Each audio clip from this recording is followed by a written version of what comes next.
Hello, everybody. Welcome back. I know it's been a little while. Terribly sorry about that. But it's good to be back in the saddle and good to be recording again. So today we're going to continue our look at tabletop role-playing games. This one is a little different. In fact, it's the most different of the games that we've looked at so far.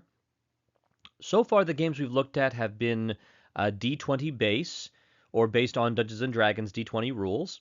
This one is a completely different system. So let's take a look at Scion 2nd Edition.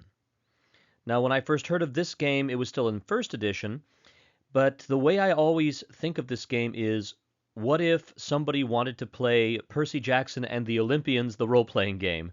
And that sums this up pretty well. So what is Scion 2nd Edition? This is a modern-day fantasy RPG, or role-playing game. Much like in other games that we've looked at, players will create and guide groups, in this game, bands, of characters in adventures using teamwork and creativity to handle whatever challenges come their way. Now, this is set in a modern-day setting, but where all myths are true in a very literal sense. And so while you have all the same basic institutions and religions of the modern world, you also have people that are literal demigods from older traditions wandering about and still having followers. Now, the story guide is the player who takes the role that in other games would be the game master or the dungeon master. The story guide is the player in charge of creating the story that is specific to the characters. Now, Scion 2nd Edition as a setting is pretty broad. Because all myths are true, whenever you play this game, you can emphasize one particular set of traditions or mythologies or legends without necessarily blocking yourself off from any other types of legends or mythologies you want to include later on. But the story guide is the one who sets up the basic plot line, organizes all of the non-player characters in this particular type of rules. They're called story guide characters, or SCGs. Sorry, SGCs. Mild dyslexia there for a second. And that means any enemies or allies will be played by the story guide. Now, while the other games we've looked at have relied on a 20-sided die for the main rolling mechanics, and other sizes of die for different types of weapons, Scion 2nd Edition, which by the way is published by OnyxPath Games, like many of the OnyxPath game lines, focuses on a dice pool system. In this case, pools of 10-sided die that are rolled, and a target number has to be reached on any given die in order to generate a certain number of successes. So if, for example, your target number is 9 or higher, if you roll a group of 5 10-sided die and you only get a single 9 or 10, then you have only one success. But if you roll 3 dice with a 9 or a 10 showing, that would be 3 successes, and so on and so forth. And by the way, the artwork here is from the covers and open art pack of this game line that I found on DriveThruRPG. The artwork is absolutely stunning. Now, the types of actions that you can take and that you can roll in this system are divided into 3 types. And we'll dive into these a bit more later on, but basically you've got your action-adventure actions, you've got your procedural actions, and your intrigue actions. Effectively, things that you can do that would be combat-oriented or physical, things you could do that would be investigative or solving of riddles, that sort of thing. And then you have the intrigue, the social game, the plots and clever dialogue, and trying to get someone to reveal something in conversation sorts of things. One of the big things that gamers who prefer dice pool systems like this, one of the big complaints these gamers often have about the Dungeons & Dragons style of game is that there's a big emphasis on combat. And that's true. To a very big extent, that's very true. Dungeons & Dragons began in its earliest histories as a type of war game situation in its earliest iterations. And so combat has always been a very big focus of the mechanics of Dungeons & Dragons, and non-combat has been largely role-play, although in recent editions there's been mechanical support for a lot more non-combat type things. But The story path system, that's the particular game system used for Scion 2nd Edition. Story path prefers a trilateral approach, if you will, a three-prong approach, where the rules are designed to work for both action things as well as non-action concepts. Now, the basic mechanics, here's some key words and concepts for the story path system that is used for this game. Arenas are categories of attributes and actions. They would be, for example, the physical, the mental, the social. Those were the type of actions we saw described when we said action, adventure for physical actions, procedural for mental actions, and intrigue for social actions. And approaches are three ways to apply each arena. Arenas, when you take a look at their particular categories of attributes, there are 9 attributes in this game, 3 for each arena. And within those 3 arenas, there's also 3 different ways you could approach things, 3 different ways you could approach something physically, 3 different ways to approach something mentally, and the same 3 ways to approach something socially. Again, we'll go into more specifics of these momentarily, but whenever you come across the phrase arena and approach, that is what they mean.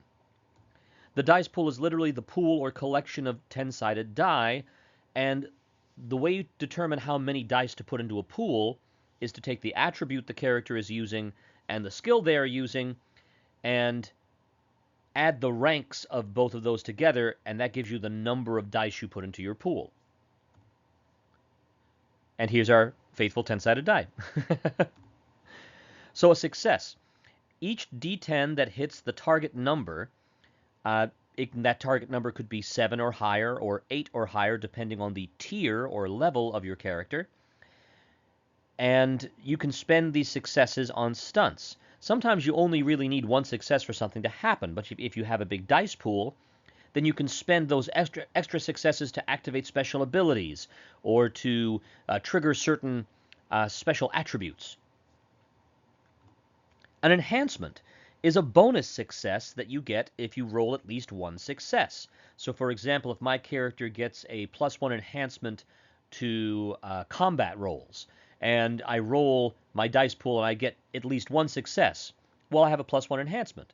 So I'll add an extra success to my 1, meaning I get a total of 2 at that point.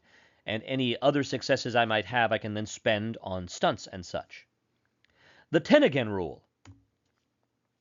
If a die lands on a 10, this is automatically a success, and you can then re-roll that die to see if you can get yet another success.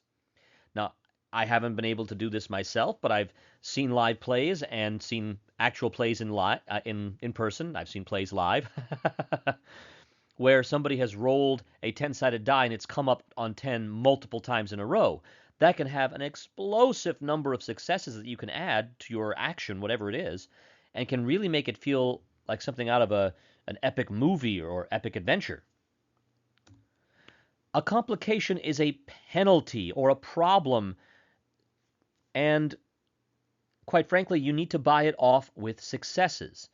So very often if there is a situation where the conditions are not ideal for the action you want to do, the story guide might say, okay, you can do this, but there's a complication involved here. Yes, you can drop the 1 weapon and draw another and then attack, but that's going to give you a complication of 2. And with that, if you don't get at least 3 successes, 2 to buy off the complication and 1 to succeed on the action, then you're probably not going to achieve your goal.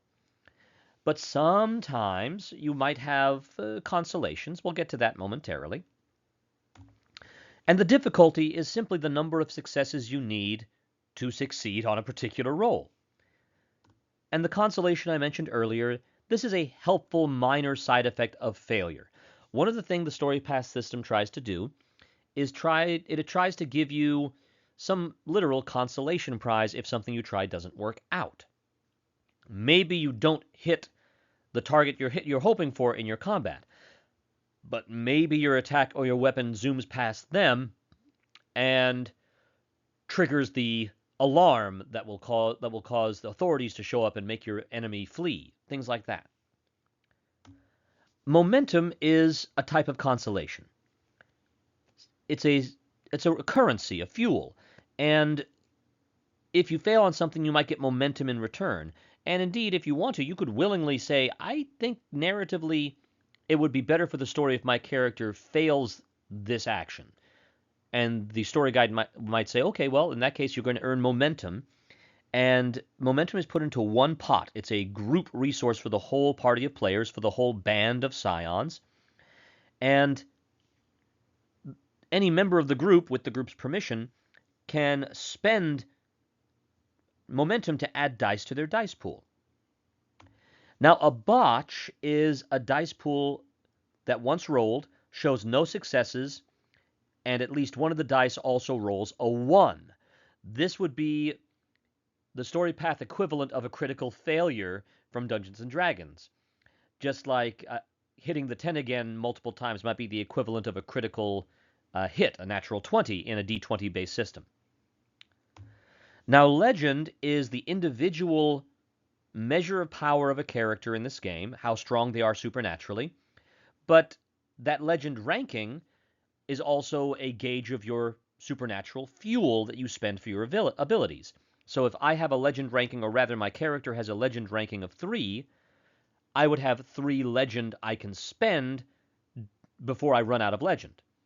My ranking would never diminish when I spend legend, but the resource itself would be spent. And much like the target number for successes on dice, the amount of legend and the ranking of legend you have is based on your tier.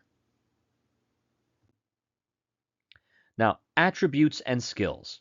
I mentioned before that there are 9 attributes, 3 physical, 3 mental, 3 social, and each of those falls under one of the 3 approaches.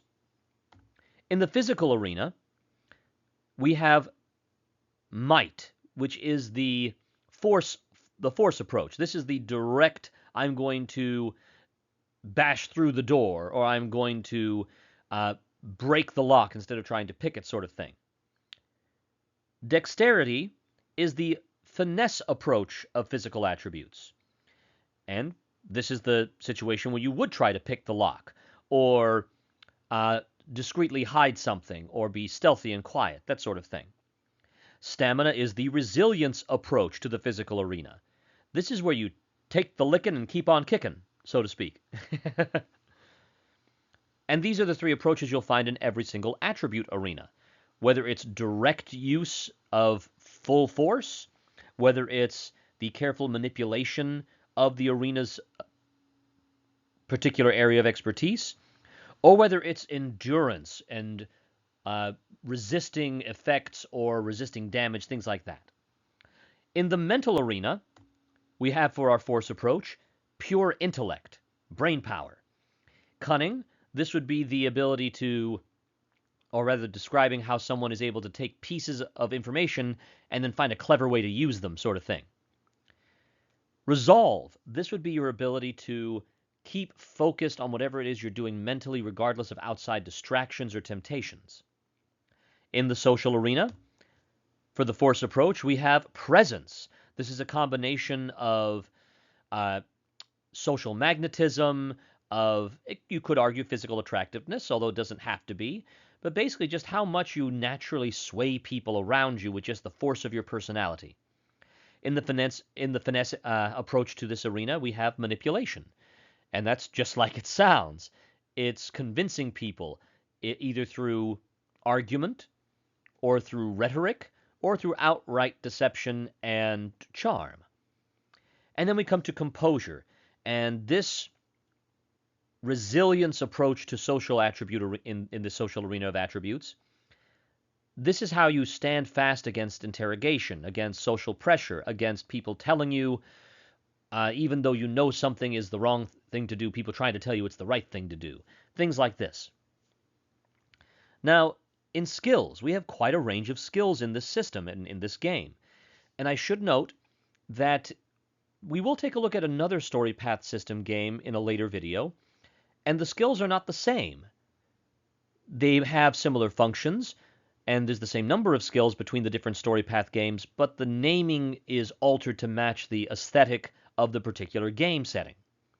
So, for Scion 2nd Edition, our physical skills include athletics, close combat, firearms, pilot, and survival. Athletics being anything from running, jumping, parkour, scaling a wall. Close combat being whether it's with your fists or a weapon, melee combat. Firearms, well, ranged combat. It could also be for bows and arrows. Pilot, that's driving or riding anything. And survival, that's being safe in the wilderness, identifying what's safe to eat, and possible tracking of animals or quarries that are not animals, or quarries that are part animal in the case of centaurs and such. This is Scion 2nd edition after all. And while these are physical skills, you might not necessarily add a physical skill with a physical attribute to make up your dice pool. Maybe there's something like your story guide says, okay, why don't you roll your intellect plus athletics to see if you recognize the style of sparring or the style of running that's happening. Maybe you identify the particular school that they were taught these things or the person who coached them, things like that. So there is a certain inherent flexibility in this system. The skills are not specifically tied to a specific attribute the way we have seen in most of the D20 systems we've looked at. For the mental skills, we have academics, which is any sort of book learning, literature, things like that. Culture, and culture as a skill is a combination of awareness of religious beliefs of various religions, of nations, geographies, politics, things of that nature. Social sciences. Medicine, just like it sounds, a combination of biological science knowledge and how to properly diagnose or treat injuries. The occult, this would be knowledge of the supernatural, of the various pantheons of old deities that the characters of this game draw their power from.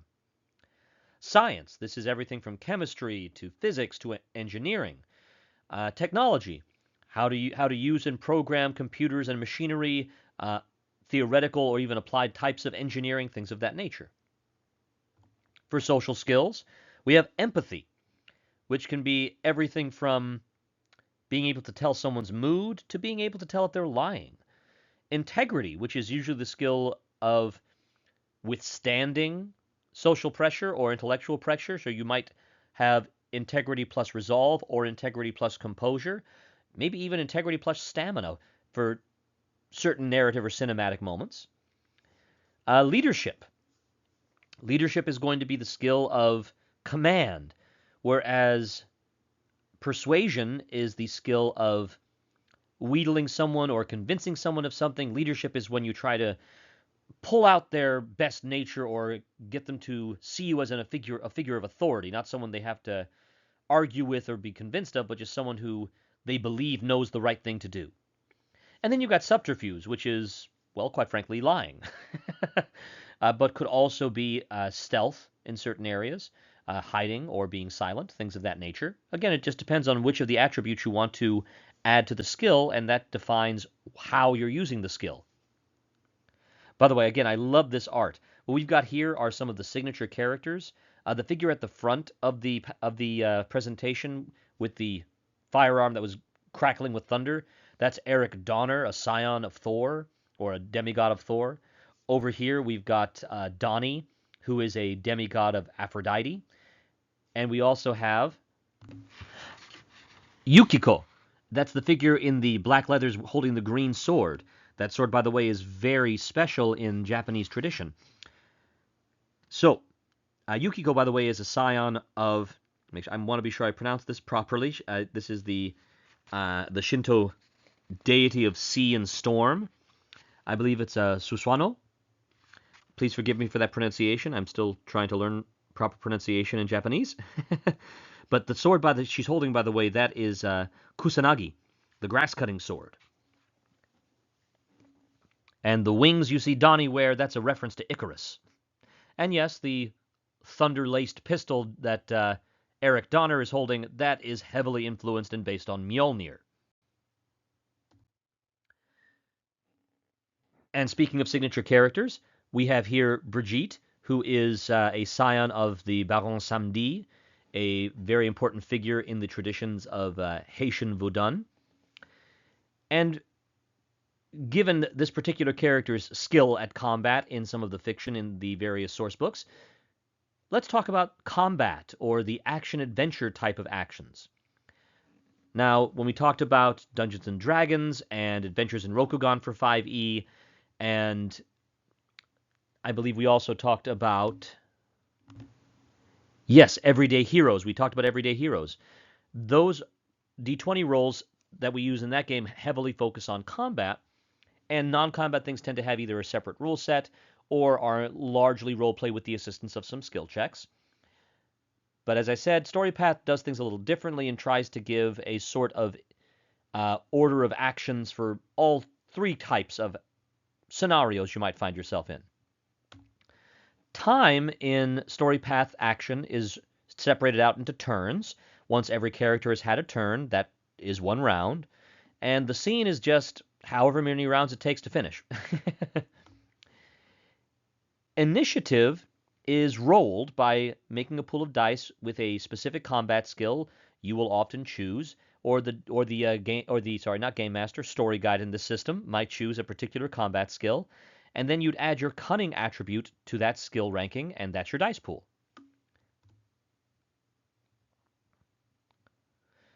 On your turn, you may take one simple action, or one mixed action of two simple actions, and in which case, when you take a look at the dice pool for both of those combined actions in that one mixed action you're doing, you would use the lowest or smallest die pool. So if I'm trying to do two actions, like I'm trying to identify the insignia of the strange cultists that are attacking me, while also trying to smack them upside the head with a hammer or a sword, well, if my character has a dice pool of 5 for the recognition of the insignia and a dice pool of 10 for the combat, I would have to use the 6 because my character's attention is split. It's divided. Now, there are some abilities that would let you ignore that and use the bigger dice pool, but that's one of the special things you can get as you build your character or as you advance your character.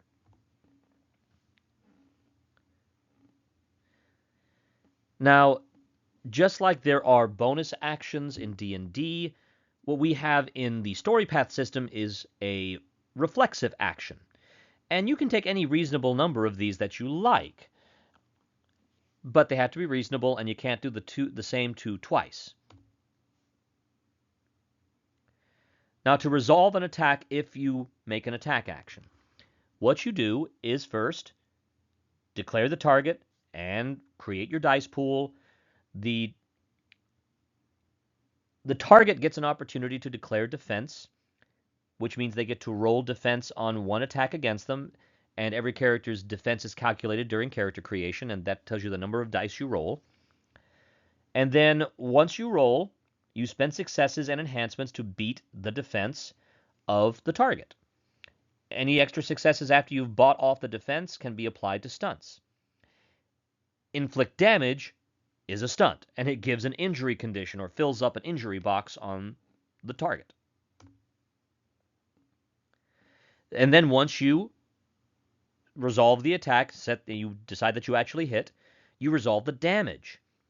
There are 4 injury conditions, and each of these conditions give momentum and have a duration before they are healed. So if you are hit, or if you are hit and you gain an injury, depending on how severe your current health state is, your condition will give you momentum as a consolation for being injured and maybe not being as effective. So what is a simple action? What is a reflexive action? Let's take a look. Attack is a simple action. You may only do this once per turn. Generally speaking, you will use close combat and might as your dice pool against the target's defense, or athletics or firearms, plus either might or finesse versus defense for a ranged attack. If you're throwing something like a dart, then athletics and might be more appropriate. But if you're trying to aim a ranged weapon, then firearms and dexterity, finesse might be more important. It is dexterity. Sorry.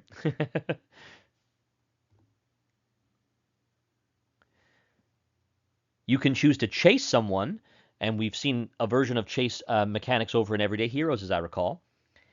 And this is a contest. You, the chaser, will roll either athletics if you're running or pilot if you're driving something, plus a physical attribute, or intelligence or cunning, depending again on how you narratively want your character to chase their quarry.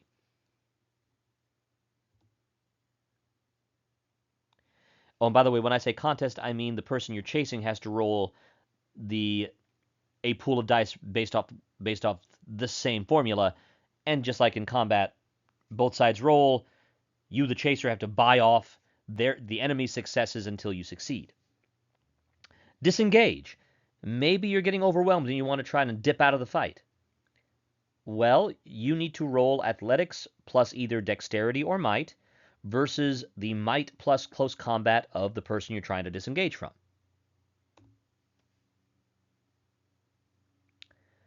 Full defense. If you want to just focus your action on just protecting yourself, then you double your defense pool and roll that.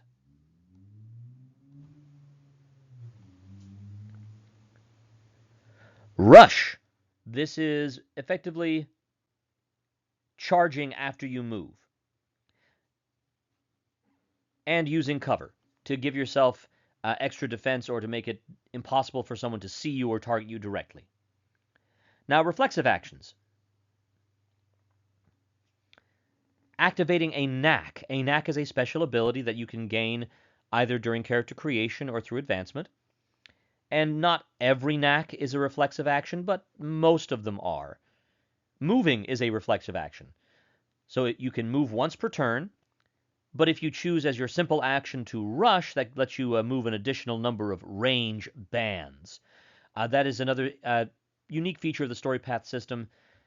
While Dungeons & Dragons and 20-sided die game systems have a very specific measuring of, yes, your character can move 5 feet because of this condition, or normally has a 30-foot range of movement, StoryPath focuses less on precise measuring of distances and focuses on range bands, a general measure of, am I close enough to hit? Yes.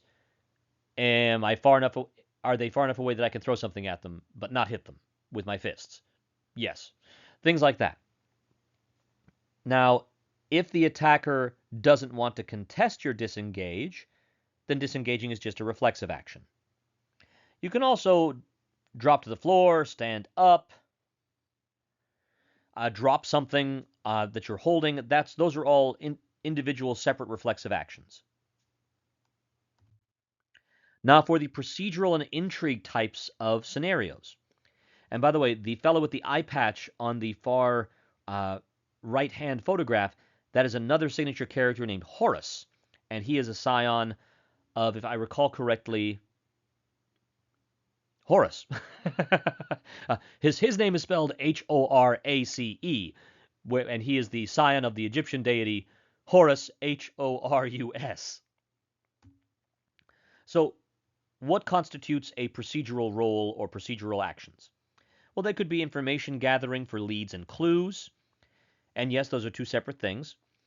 A lead is something that helps you advance towards a plot point, whereas a clue is something that gives you a piece of the puzzle to put together. So you could, one of these information gathering actions could be analyzing something using either medicine, occult, or science as appropriate. Maybe you're trying to crack some sort of security, whether it's picking a lock or trying to hack into something. And that would be either subterfuge or technology as the skill you would use, again, based on what's appropriate for the scene. Surveying a scene using the right knowledge. And this is what I mentioned earlier, where you're watching a sparring match, and so maybe your knowledge of close combat could be used to get information by using intellect and cunning plus your close combat as your role. Research. Well, if you're going to research, then you would use academics or culture or occult or science as appropriate. If you want to interrogate someone, and this is where the procedural can almost be a social thing, but because it's investigative, what you would do for skills is pick culture, empathy, persuasion, or subterfuge, I can speak, I promise, to add to your attribute. Now, crafting is another procedural thing you could do.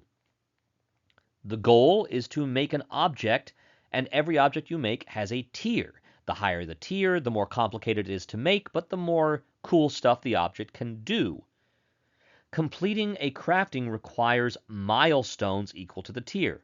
You have to reach a certain number of milestones, and if it's a 4-tier thing, you got to reach 4 milestones before you can finish making the object. The difficulty of each milestone, it generally equals the goal, the overall goal tier of the object you're making. So if you have a tier 1 object you want to make, you'd only have 1 milestone, and the difficulty for that 1 milestone might just be 1, because it's a fairly simple, straightforward thing you're doing. But if you want to make your own lightning shooting firearm, that probably is going to be a 4-tier thing with 4 milestones, each of them with a difficulty of 4. Now, intrigues. This is your social style of gameplay and roles. Now, intrigue has a couple of elements that are involved here.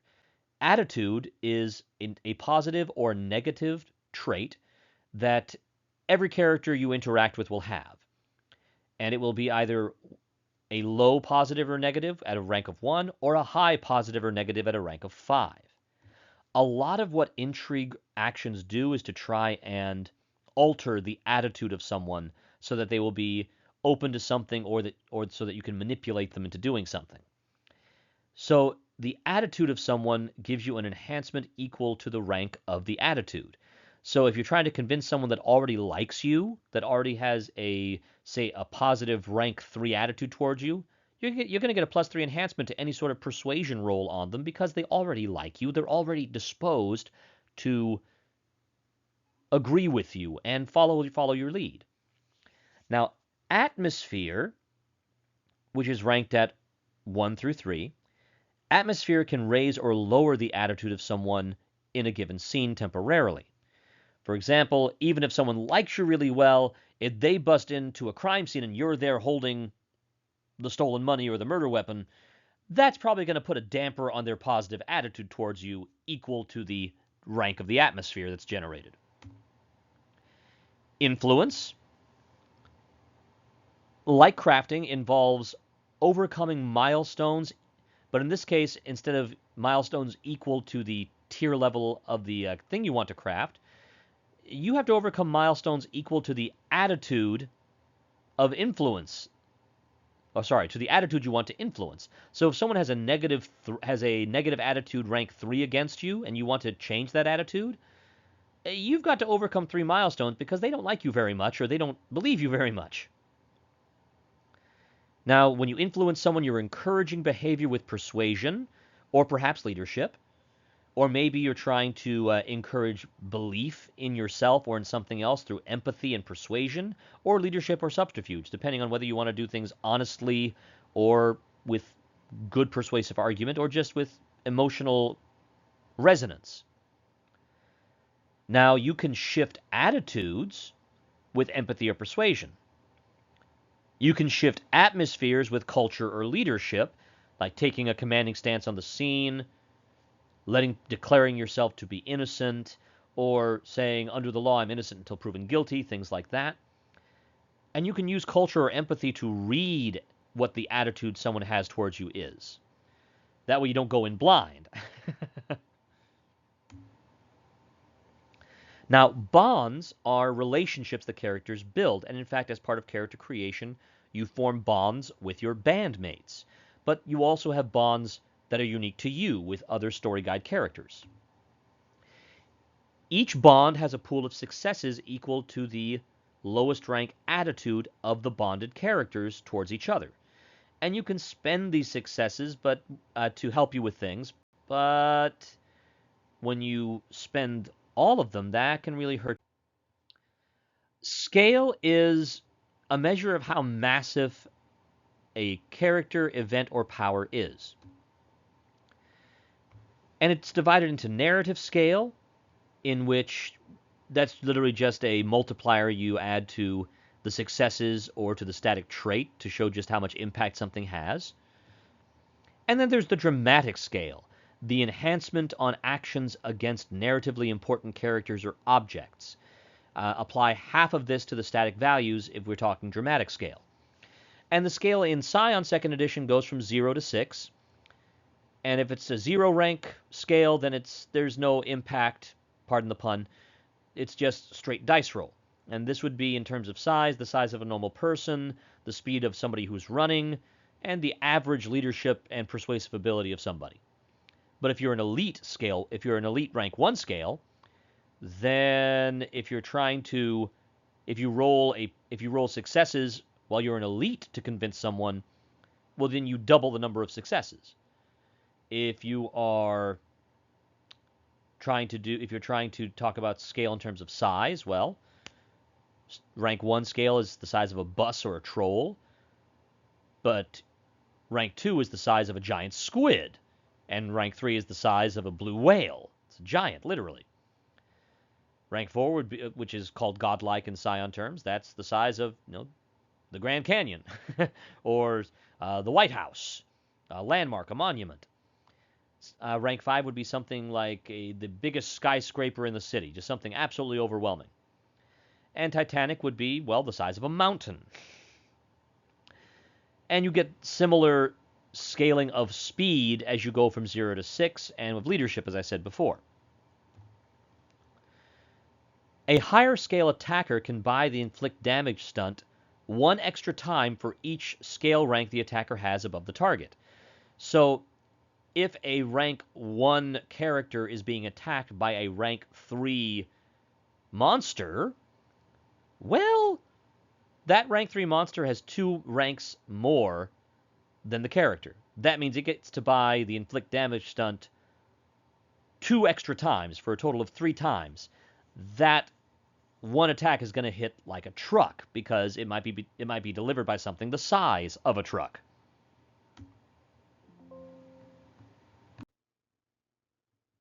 So tiers are what the story path system has instead of the levels we're used to from, say, Dungeons and Dragons. A tier 1 character is largely a regular mortal or a scion who has not been visited by their divine patron yet and so doesn't have any supernatural powers yet. The target number for tier 1 is 8.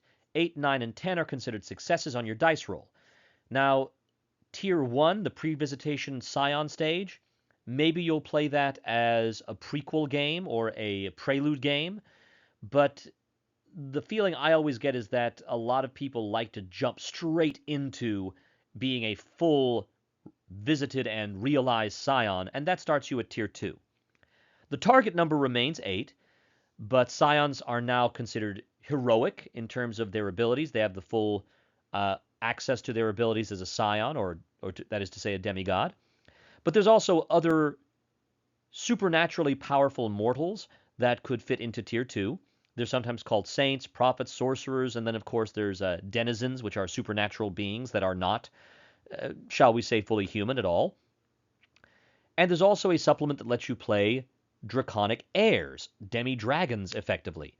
Now, while scions and the rest have a legend rank, we've mentioned legend before, draconic heirs have inheritance.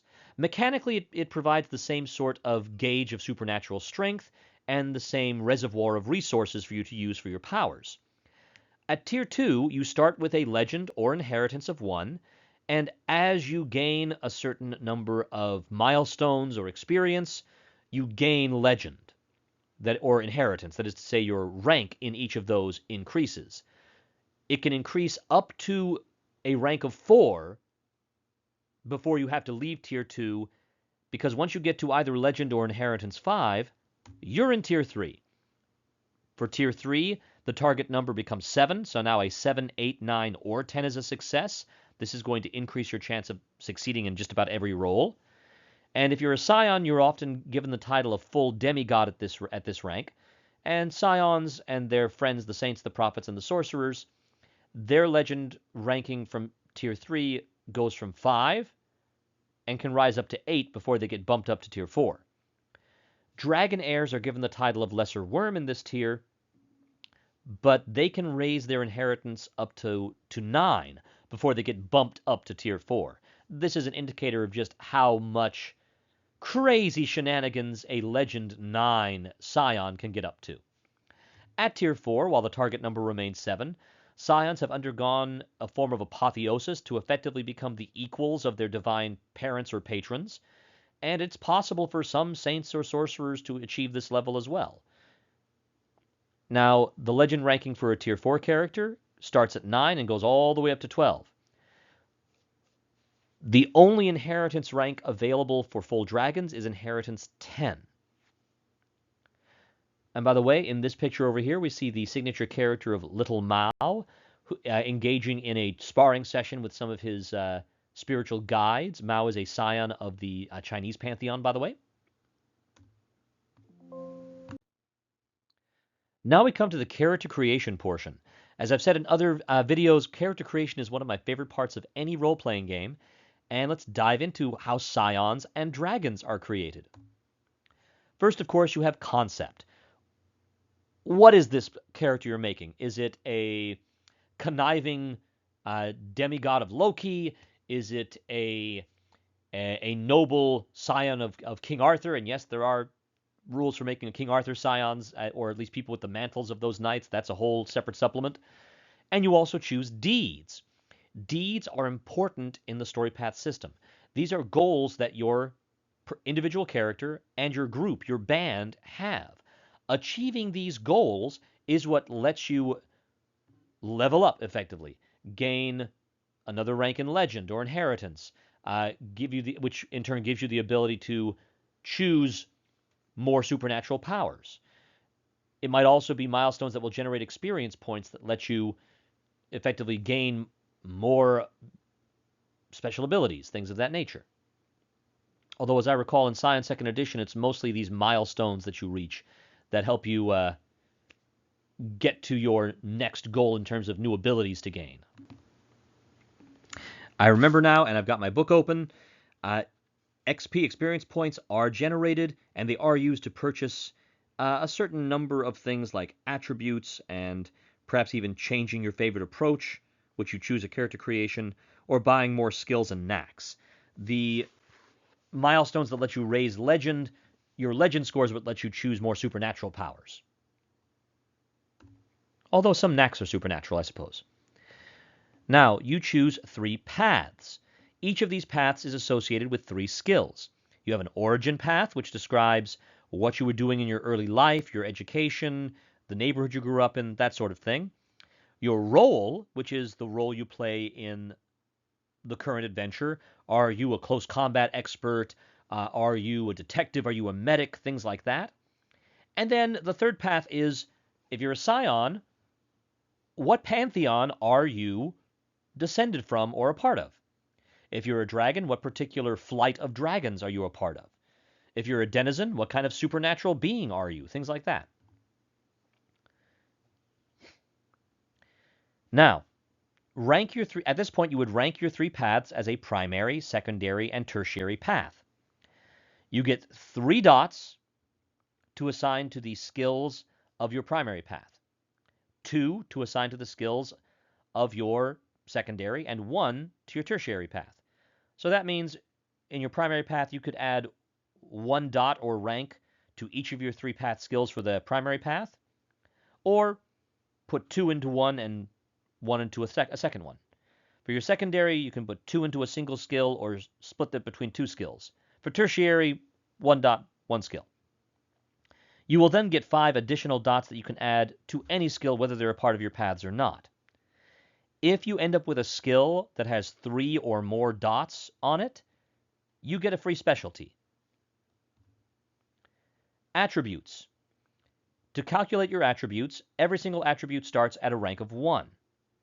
You pick a favorite approach, and each attribute in that approach, and again the approaches are force, finesse, and resilience, and those approaches have 1 attribute in each of those arenas of attributes. Each attribute in your favorite approach gets 2 dots.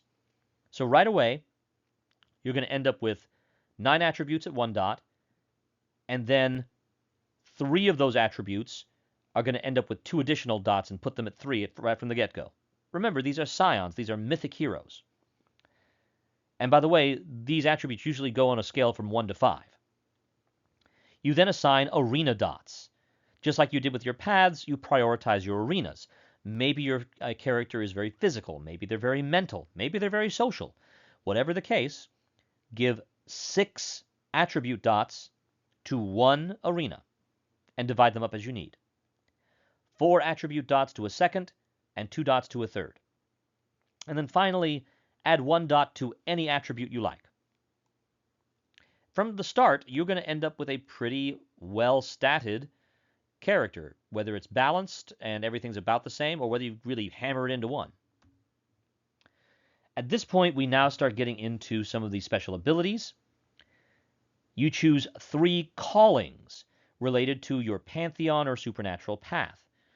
Every deity in a pantheon is associated with a certain number of callings. Just to give you an example here, flipping open my handy-dandy hardcover book, if we were to take a look at, say, Hestia, goddess of the hearth and sacrifice from Greco-Roman legend, her callings are guardian, healer, and judge. And that's just a small sample of all the callings that we have. You are given 5 points to spread across the 3 callings that you choose. You have to have at least 1 dot in each calling.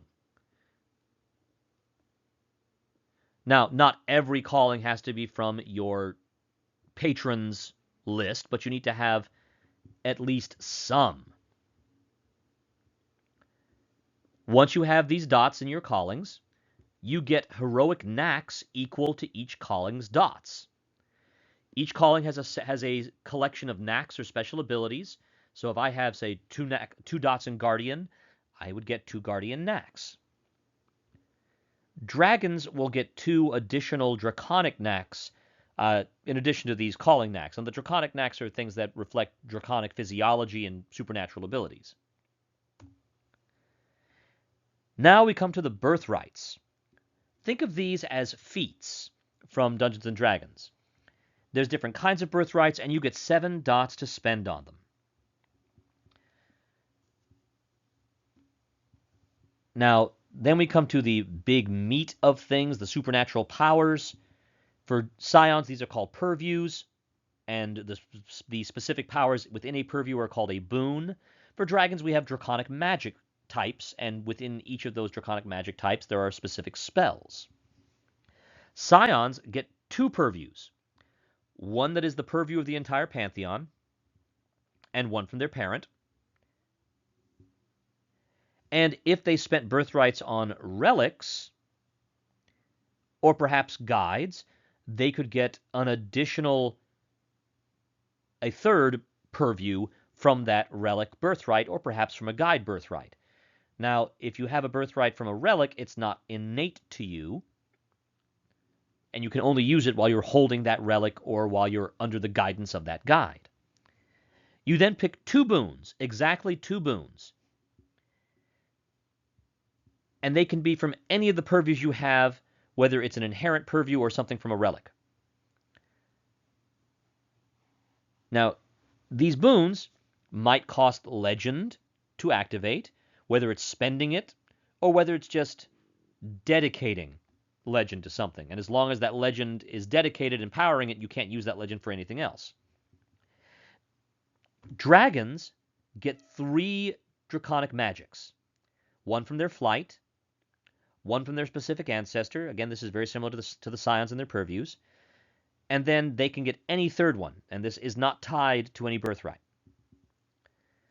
They also get 1 spell from each of these dragon flights. So they start out with 3 spells, while Scions start with 2 boons, but they still remain relatively balanced. The finishing touches. You give your Scion a legend of 1 if your character is a dragon, give them an inheritance of 1.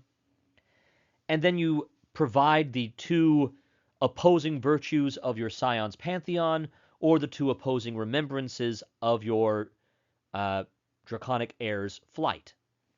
These are not alignment exactly, but role play guides that indicate that someone with your particular patronage or parentage, because of the supernatural elements involved in the kind of stories these particular beings or deities are involved in, you're likely going to get pulled between two extremes of, for example, uh, in the case of the Norse deities, the Aesir deities, between fatalism, like accepting you've got this doomed fate, and audacity in railing against it and fighting on.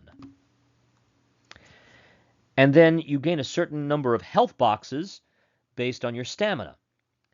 And based on your resilience traits, usually it could be stamina or it could be something else depending on what you're defending against, defense is calculated based on that resilience trait. You then can either get 2 additional heroic knacks from your callings, even if you don't have the dots for, even if you do not have 3 dots in, say, Guardian, you can still get a 3rd Guardian knack if you want. You can only have a certain number of knacks active at a time, but you'll have it in your back pocket to use. If you do not want to get 2 extra heroic knacks, you could get 4 more dots of birthrights, which would mean giving yourself a more powerful relic that could give you a purview, or having a cool guide or animal companion, things like that. Now for the other character types, again, Scion is the main character type that you're going to play, and then there's the entire book Scion Dragon for Draconic heirs, but there is a supplement called the Scion Player's Guide, Saints and Monsters, and this provides you with a wide range of people who were born mortal. They're not Scions, they're not dragons, but they somehow tap into fate and gain supernatural abilities. So, just like with the Scions and dragons, we start with concept. Depending on the particular type of character you're choosing, Saints would get 2 virtues the same way Scions do. Prophets would get a destiny and a purpose. And sorcerers would have to choose a source of power and 2 more motifs, 2 ways in which they manipulate magic. And these are all specific things that would be in the player's guide. I don't have time to go through all of them, sadly, but I'd be happy to do a deep dive into any of these if you would like, if there's interest. Just like with the Scions and Dragons, you choose 3 paths.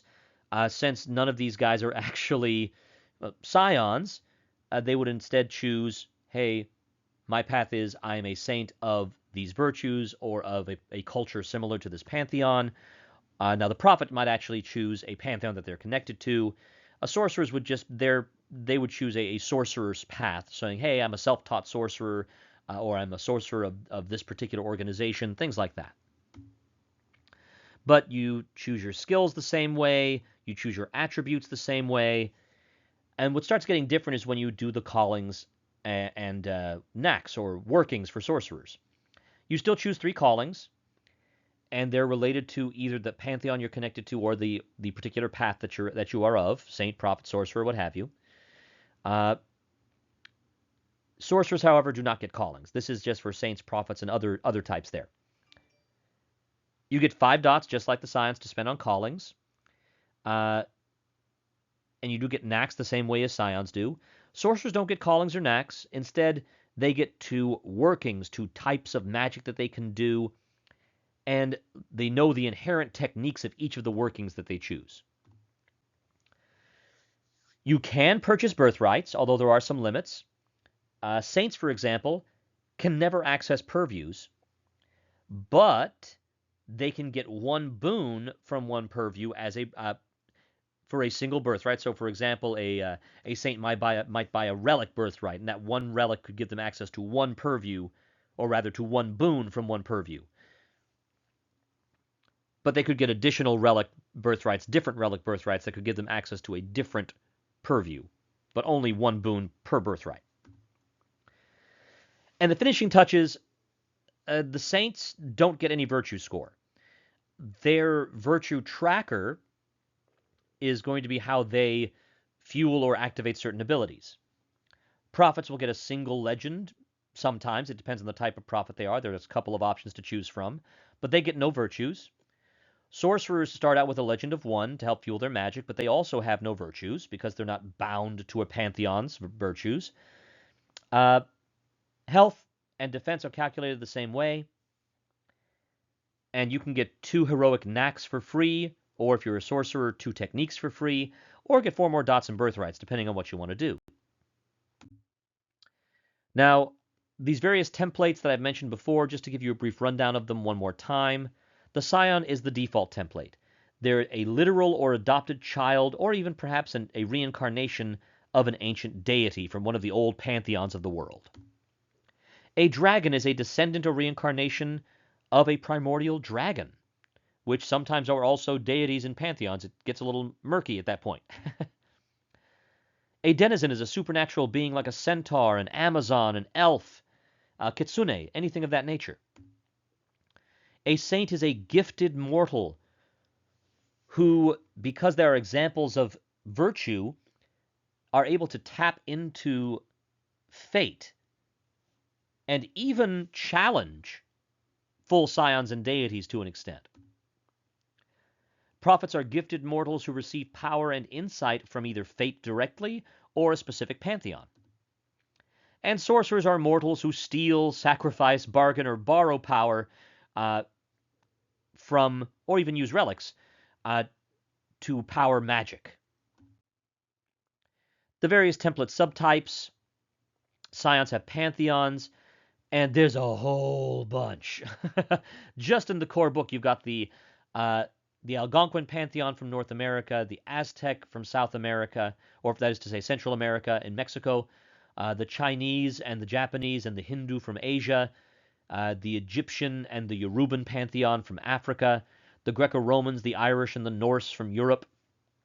In the Demigod sourcebook, which talks about Tier 3 character play, you have the Incans from South America, the Mesopotamians from the Middle East, the Mongolians from Asia, the Slavic from Europe, and the Polynesians from the South Pacific. In the God sourcebook, which is about Tier 4 play, you've got a Buddhist pantheon, this references the real-world Buddhist religion and the various deities worshipped by different types of Buddhists. You've got the Visayan pantheon from the traditional beliefs of the Philippines before Christianity, the Mayans from Central America, the Phoenicians from the Middle East, and the Taino from the Caribbean. And in the Once and Future sourcebook, that's where you get the Welsh pantheon and some tidbits about how to maybe be reincarnated Knights of the Round Table. Dragons have flights, as I've mentioned earlier. In the core book, we have flights that represent the dragons from stories of African legends, East Asian legends, European legends, Mesoamerican legends, Mesopotamian legends, and South Asian legends.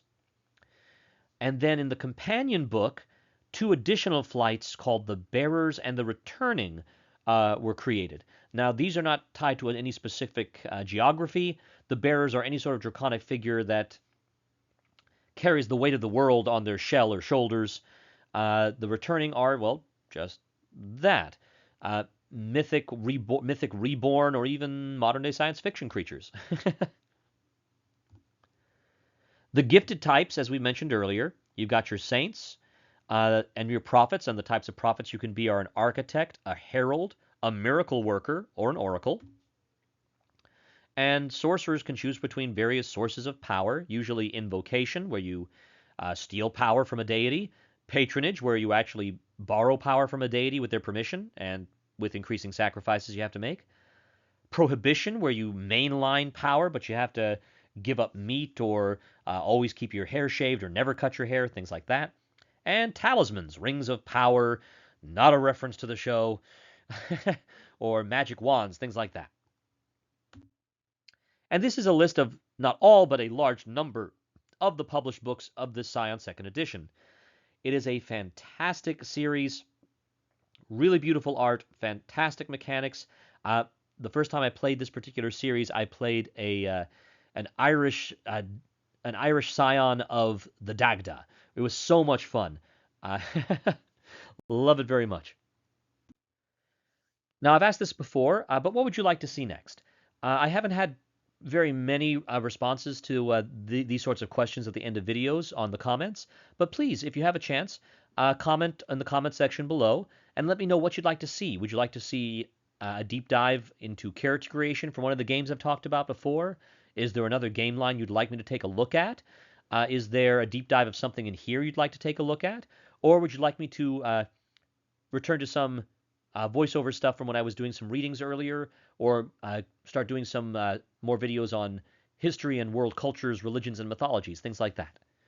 So, have a wonderful day, and I hope you had a fun time listening. I had a fun time recording, and it's good to be back. I'll do my best to be a bit more regular in these videos now.